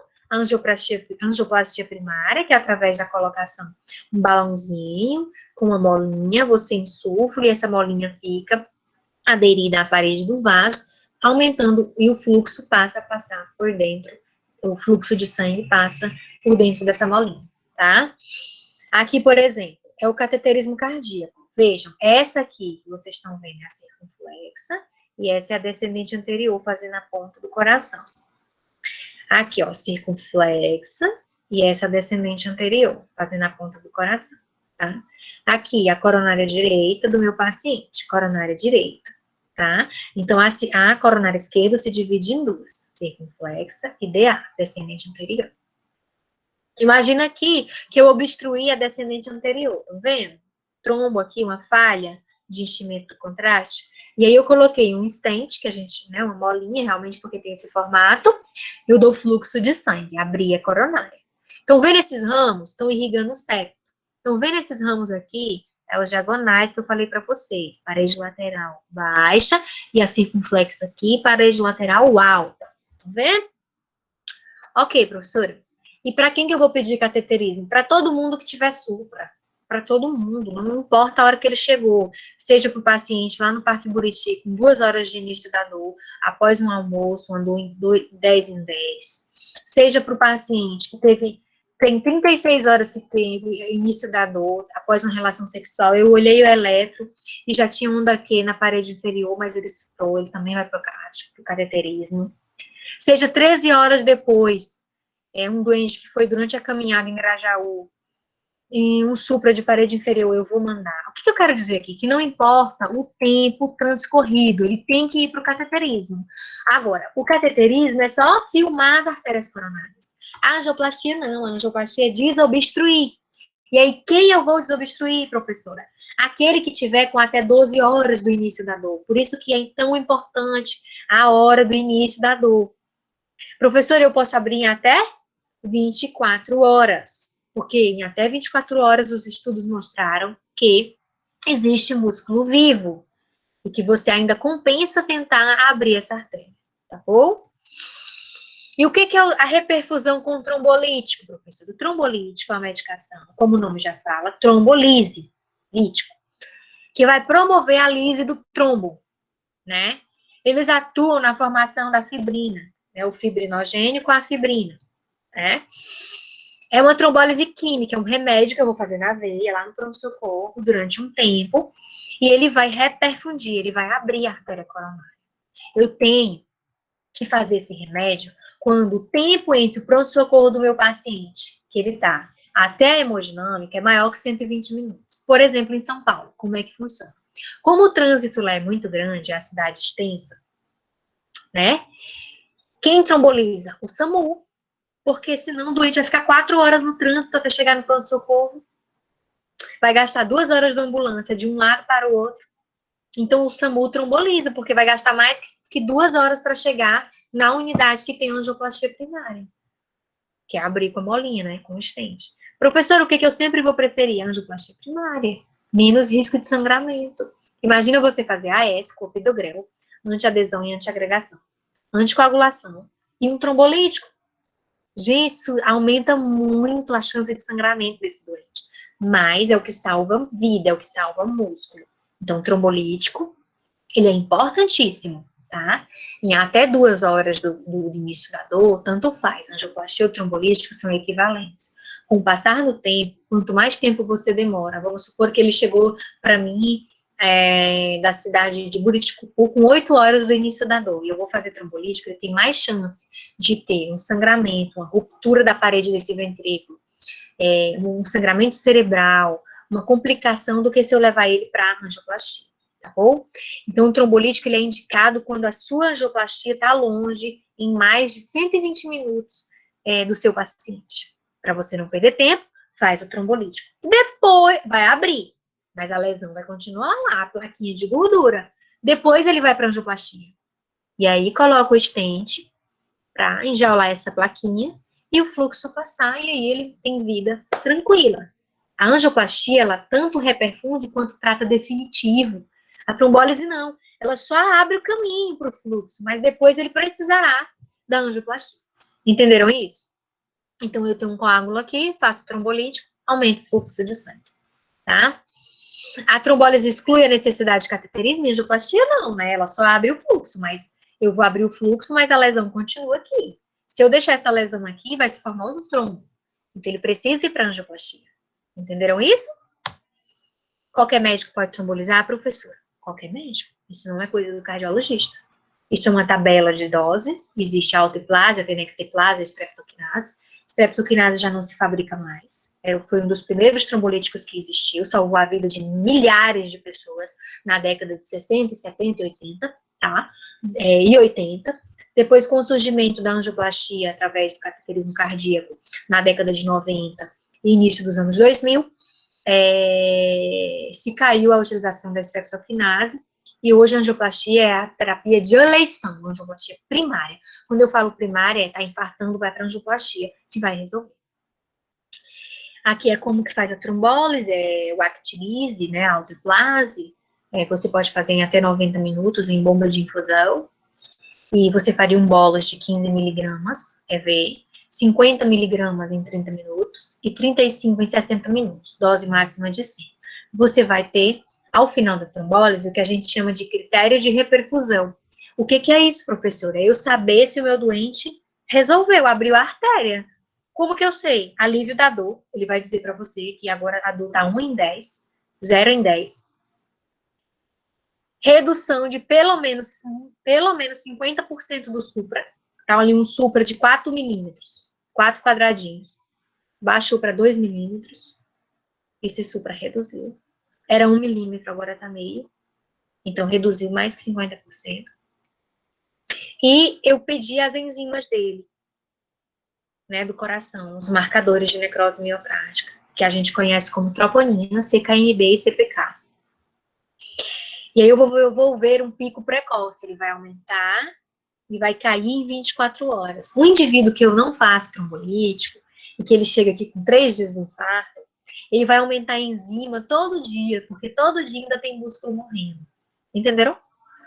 Beleza. Então, o pico precoce dessas enzimas é um critério, um pico em até 24 horas. Ok, professora. Então, eu entro, tem uma plaquinha de gordura, eu entro com o stent, a molinha, imprensando um balão. No que eu abro esse balão, a molinha fica aderida à parede do vaso, enjaulando a placa e fazendo com que haja o fluxo de sangue. Quais são os indicadores operacionais de boas práticas no infarto? É o tempo porta-ECG, porta-agulha e porta-balão. O que é isso, professora? O tempo porta-ECG é a porta. Ele chegou no pronto-socorro. Se eu faço o eletro em menos de 10 minutos, que atendimento você fez? É o preconizado. Tá? A nível do Maranhão, esse tempo demora 40 minutos, 1 hora, para um doente fazer um eletro. Acreditem. O tempo porta-agulha, se você decidiu fazer trombólise, o doente chegou no pronto-socorro, você tem, em até 60 minutos, preparou a droga, pegou os acessos e começou a infundir, e seu tempo porta-agulha, tá bom. Agora não, eu decidi mandar ele para a angioplastia. E aí, ele chegou no pronto-socorro, até eu entrar com a molinha e o balão, Se esse tempo dura menos que 90 minutos, eu tenho um tempo porta-balão muito bom. Aqui em Imperatriz, a gente hoje tem uma média de tempo porta-balão em torno de 2, 3 horas, até 4 horas. Ainda é muito alto. Então, a gente está tentando diminuir isso. O professor Simon, que era professor da UF em 2017, fez um trabalho em que ele mostrou que no HMI, Hospital Municipal, havia uma mortalidade de 21%. O que quer dizer que 20 em 100 pessoas iriam morrer de infarto. 100 pessoas infartando. É muito. Entendeu? Hoje em dia, a mortalidade no Brasil inteiro é em torno de 5%, 4%. Entendeu? Além disso, os doentes demoravam muito, uma média de até 4 dias para fazer o procedimento. E isso variou de 2 horas a 13 dias. Hoje em dia, não. O doente faz o procedimento em até 12 horas, mas o nosso tempo ainda está durando 2 horas, 3, 4 horas. A gente tem corrido atrás disso para melhorar, né? E outras medicações que vocês podem fazer no infartar. São medicações que vão ajudar ele, não mais a nível de obstrução do vaso, mas a nível de recuperação do miócito, de força de contração. São os inibidores de enzima conversora e os bloqueadores dos receptores de angiotensina, que é nalapril, captopril ou losartana. Beta-bloqueador, que vai reduzir a frequência. O que os inibidores da ECA e o BRA fazem? Reduz a resistência vascular periférica, reduz a pós-carga. Imagina esse ventrículo, coitado, bombeando contra uma aorta hipertensa. Além disso, eles reduzem o quê? Fibroblasto, fibrose, remodelamento, entenderam? Então, eles atuam nisso. O beta-bloqueador vai reduzir a frequência. Se eu tenho um ventrículo que está infartado, eu tenho que melhorar a minha oferta, melhorar o meu tempo diastólico, de enchimento das coronárias. Então, eu vou reduzir a frequência dele para próximo de 60 batimentos, que é o que os beta-bloqueadores fazem, carvedilol, atenolol, metoprolol. E as estatinas, professora, são medicações que vão diminuir a formação da placa aterosclerótica. Elas vão reduzir a formação dessa placa dentro da molinha. Ou, vamos supor que ele tinha uma placa de 30%, 40%. Eu faço cateterismo. Eu não vou precisar botar molinha, stent. Eu só coloco o stent quando eu tenho uma placa obstruindo o fluxo, acima de 70%. Se é uma placa moderada, 50%, 60%, 30%, 40%, acima de 40%, eu não preciso colocar stent. Eu vou dar só remédio para ele. Aí eu vou dar estatina para estabilizar essa placa. Ela se rompeu, ela se erodiu. Entendeu? Além disso, se eu decido por colocar stent, para que a nova placa não se forme dentro do stent, eu dou estatina. Ótimo, professora. Quais são os motivos dos piores resultados em Imperatriz? Não tem telemedicina, porque eu dependo que o clínico reconheça o supra. Se ele não reconhece, não valoriza a dor, ele não desencadeia um protocolo. A telemedicina, eu coloco o eletro, ele chega para mim como cardiologista, eu dou diagnóstico e digo, clínico, aciona o protocolo, faça isso, faça o AS, do GREL, mande esse doente para angioplastia, entenderam? Então, a telemedicina é uma realidade a nível de São Paulo, grandes capitais, mas a nível de Maranhão, não. E é uma coisa que a gente tem buscado, tá? E que pode ajudar. É isso, eu estou à disposição. A aula extensa, difícil, mas estamos aí. Eu sabia que muitos iam desistir, mas ficaram muita gente na sala 2. Sala 1, tá? É isso. Professora. Pois não. Tem algumas perguntas aqui e se a senhora quiser, eu posso ir lendo. Vai lendo. Olha, o Paulo está assistindo a aula. O Paulo é do 11º, já vai formar. O Francisco, acho que é meu aluno do 5º período da cardiologia, se eu não me engano. A maioria do 4º. Vamos lá, povo. Vai fazendo as perguntas. A primeira pergunta foi do Matheus Carvalho.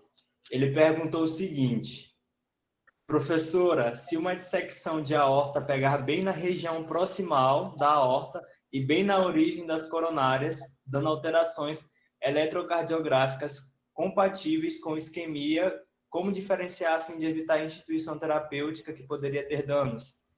Considerando que alterações de PA entre membros e radiográficas, que geralmente são realizadas de praxe no PS, mesmo não sendo de eleição para dissecção, não são encontrados em todos. Como proceder para a diferenciação de fato? Primeiro, esse é um cenário dramático, em que acontecerá a morte, com certeza. Eu já tive inúmeros casos assim, tá?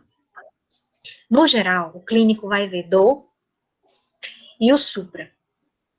Aí ele vai fazer o quê, minha gente? Vai dar AS clopidogrel, porque ele tá vendo supra. O que a gente não examina, médico é preguiçoso. Então, é óbvio que quando você tá valendo um infarto, você vai medir as pressões, para ver se não tem diferença de membro. Porque é um achado, por exemplo, na dissecção, entendeu? Mas os casos que eu já vi, que tinha supra, que tinha dissecção, chegou para mim, eu injetei e vi que era dissecção, já tinha sido feito o AS, o clopidogrel e a heparina. E aí, nesses casos, a dissecção está acontecendo porque eu tenho um divulsionamento, uma ruptura da parede íntima, né? O vaso, ele tem 3 paredes.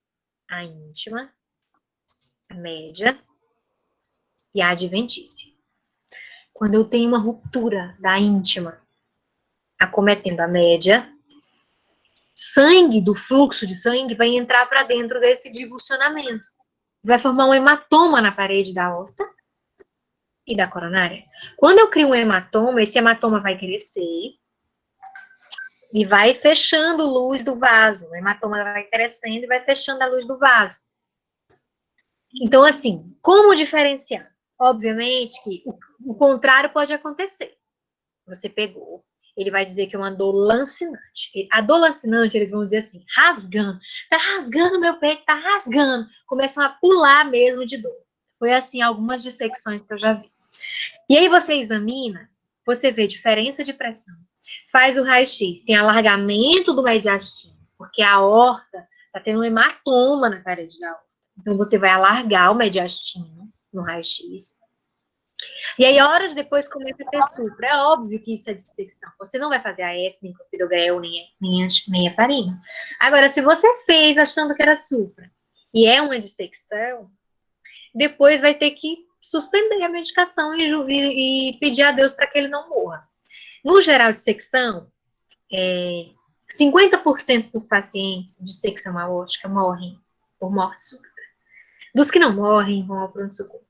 Desses, 70% vão ser Stanford B, que é uma classificação que acomete a aorta descendente, torácica e abdominal.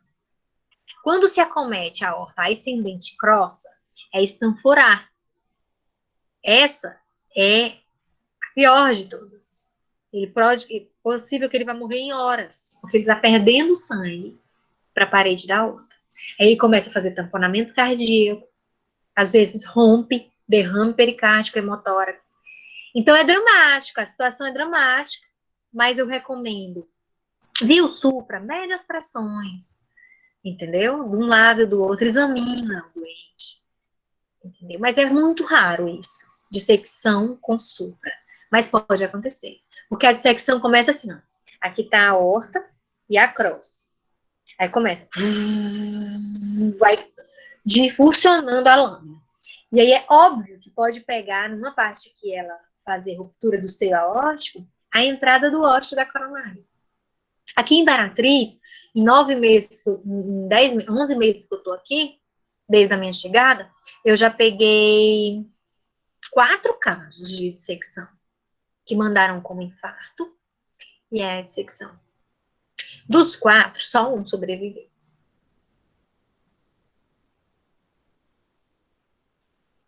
Quem mais? Tem mais uma pergunta aqui do Jarison. Ele perguntou o seguinte: Professora, normalmente, a forte correlação proporcional entre os sinais clínicos do infarto agudo do miocárdio e os achados no ECG, ele quer saber se há uma relação proporcional entre os achados clínicos, ou entre os sinais clínicos Tipo do assim, infarto. tô com muita dor, o supra é muito grande. Ou então, não, eu tô só com um pouquinho de dor, o supra é pequeno. Não, não existe, tá? Existe correlação da parede acometida com o supra. Um doente, ele pode chegar sem dor e estar suprado, apenas suando frio e cansado. É o equivalente isquêmico. Ele pode dizer que estava na missa, sentiu um mal-estar, começou a suar frio e desmaiou. Você faz o eletro, está suprado. Sem dor torácica. Entendeu? Pelo menos 10% dos pacientes não vão ter dor. Vão ter equivalente isquêmico. Chega em edema agudo, afogado, congestão, falta de ar, desaturando, entendeu? Turgência jugular, creptando até ápice bolhoso. Não consegue deitar, saturando 88. Edema agudo. Fez o eletro, tem um supra, é um Killip 3 de Killip-Kimball. Então, ele tem um edema agudo isquêmico. Você vai fazer diurético, vai reduzir a pressão do paciente, a Esco-Pidogrel, heparina, tudo, bolão todo terapêutico. Entendeu? Existe uma diferença. Se você vai decidir por trombólise ou angioplastia, na quantidade dos remédios. Se ele vai para angioplastia, tá? Você vai fazer 600 miligramas de clopidogrel. Se ele vai para trombólise, só é suficiente, basta fazer 300 miligramas de AS e 300 de clopidogrel. O que eu quero dizer aqui? Sempre vocês vão fazer 300, 300, 200, 300, 200 de AS ou 300 e 300 de clopidogrel. Se ele vai para o cateterismo, você faz mais 300. Ou o médico lá no cateterismo completa a dose. Mas se for trombólise, faça só 300. O AS, a heparina e o trombolítico.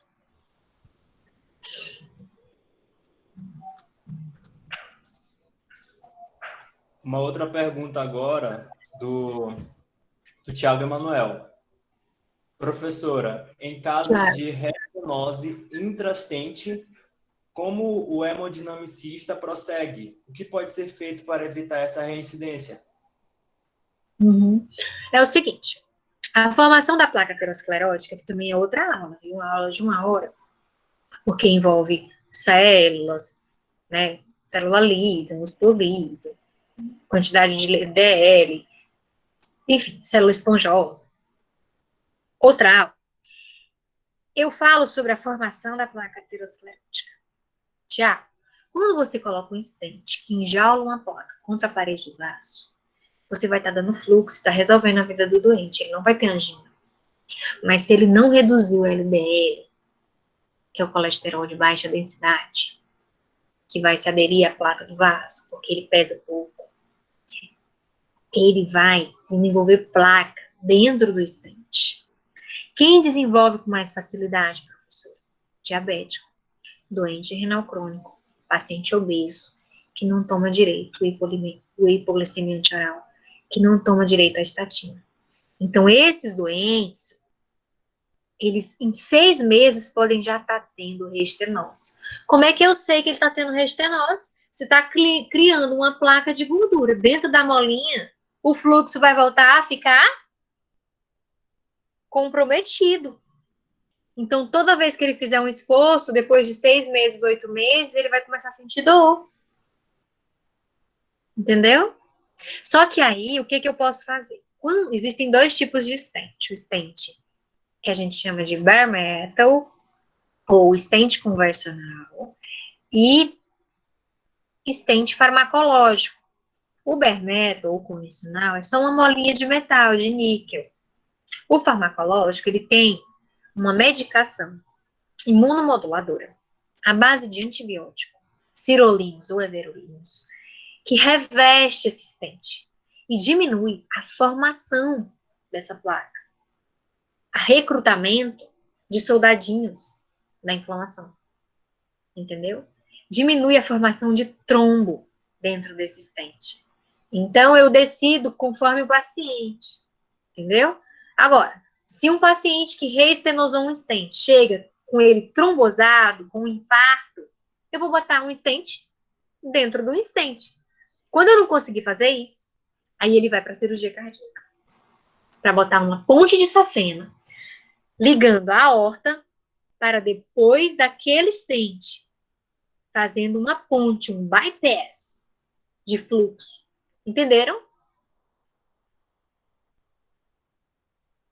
Beleza.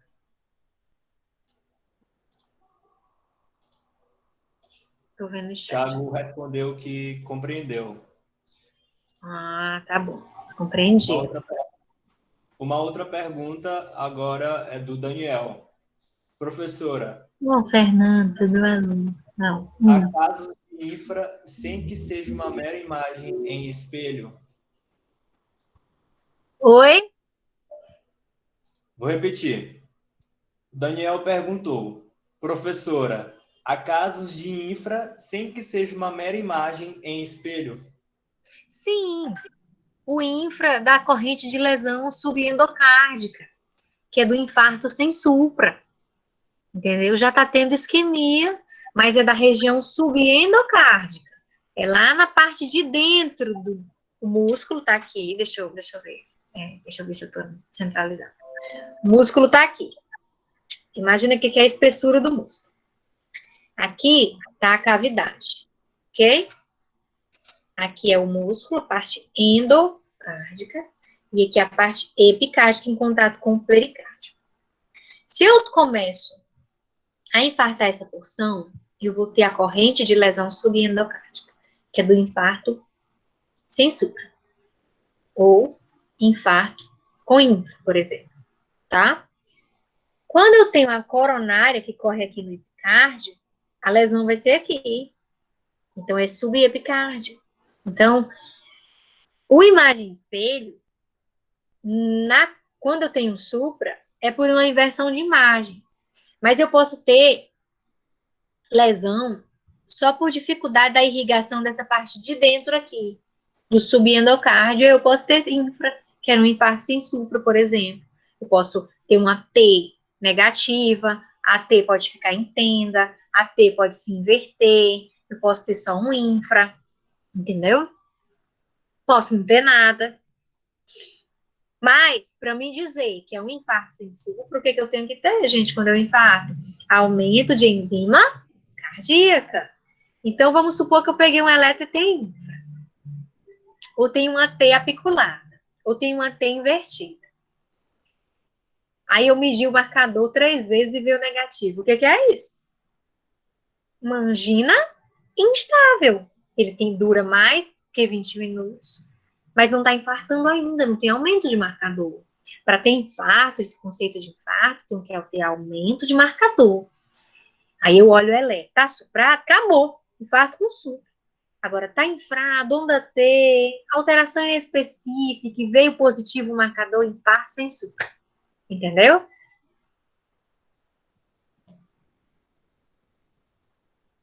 A sobrevida de um paciente que passou por angioplastia, viu, Paulinho? Depende. No stent convencional, geralmente, ele tem uma duração de 2 anos. Assim, sem entupir, né? Sem criar nova placa. No stent farmacológico, de 5, 10 anos, tem doente até 15 anos que já peguei sem ter placa de gordura, placa aterosclerótica. Entendeu?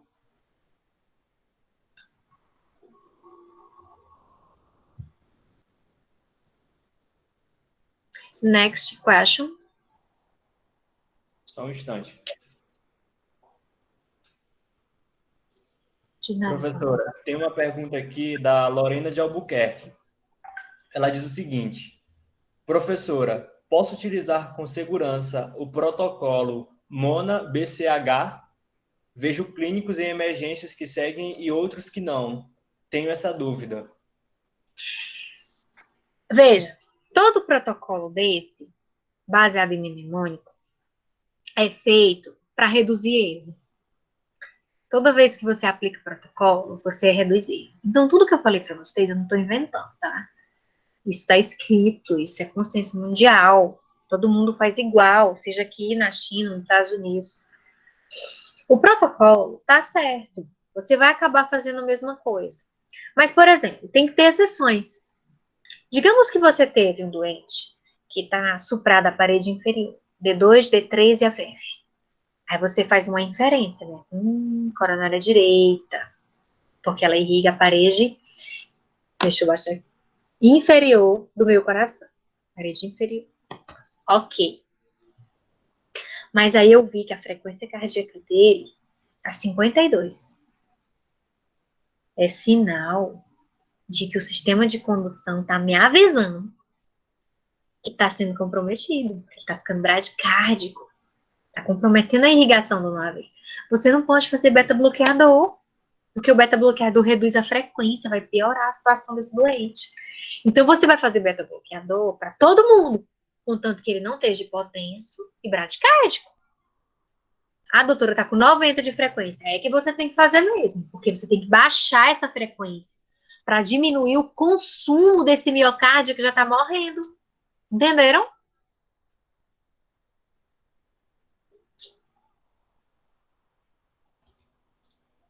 Obrigada, Daniel. Professora, acabaram as perguntas e o pessoal aqui que estava assistindo a aula, eles gostaram muito de tudo que foi explicado. O pessoal elogiou até a questão dos vetores, gostaram muito dessa parte aí da relação com a física. E é isso. Tá bom. Muito obrigado mesmo, viu? Eu agradeço, tá? Estou à disposição.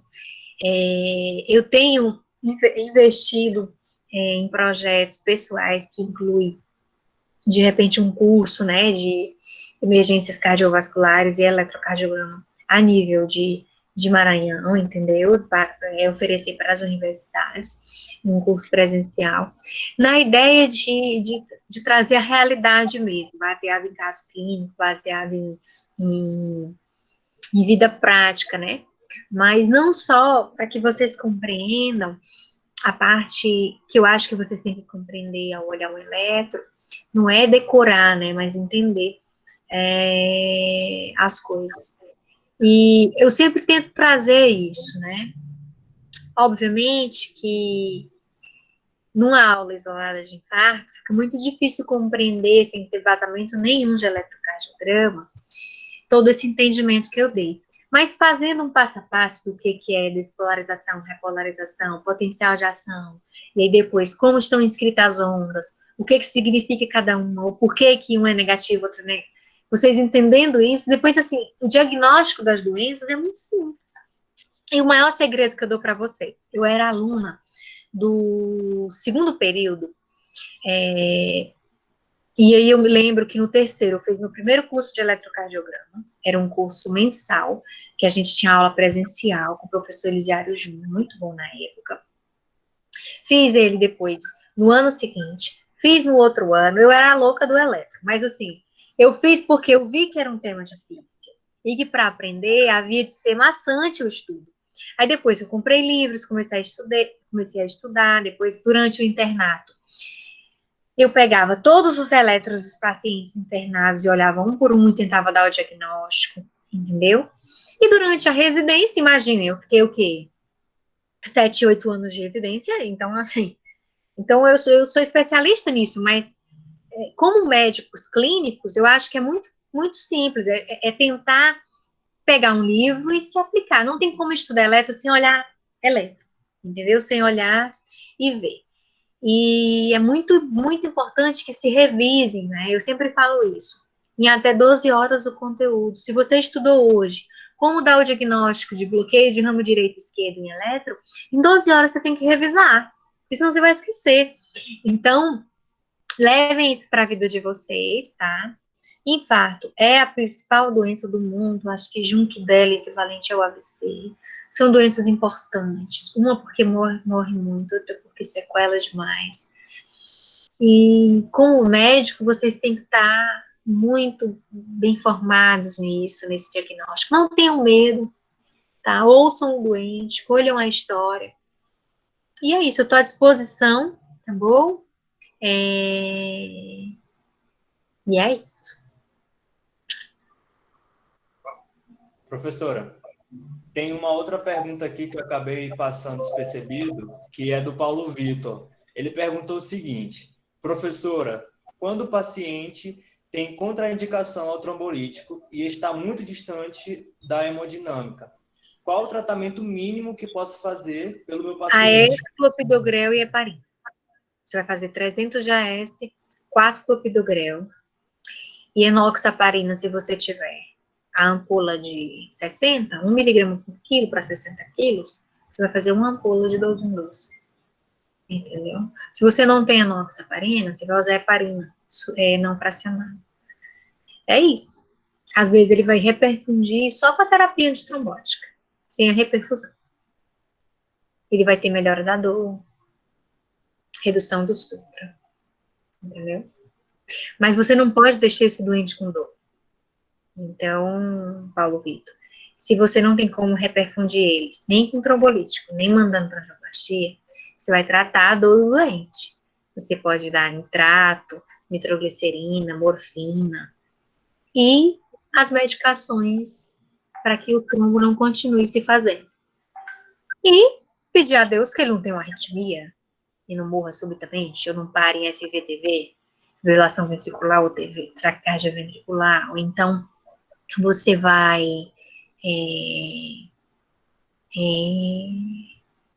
explicar para a família que ele pode evoluir com insuficiência cardíaca, porque não tem um tratamento definitivo. Você vai tentar beta-bloquear esse coração, desestressar ele. Você vai dar o IAECO-BRA, a estatina, é isso.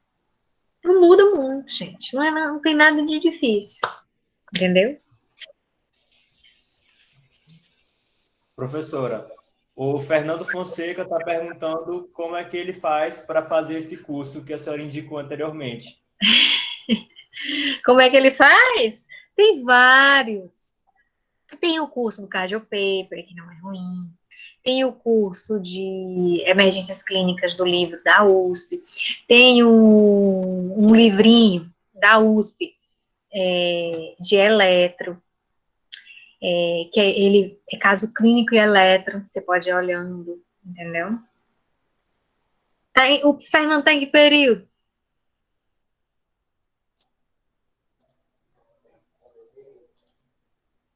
Tem o curso do professor Friedman, do INCOR.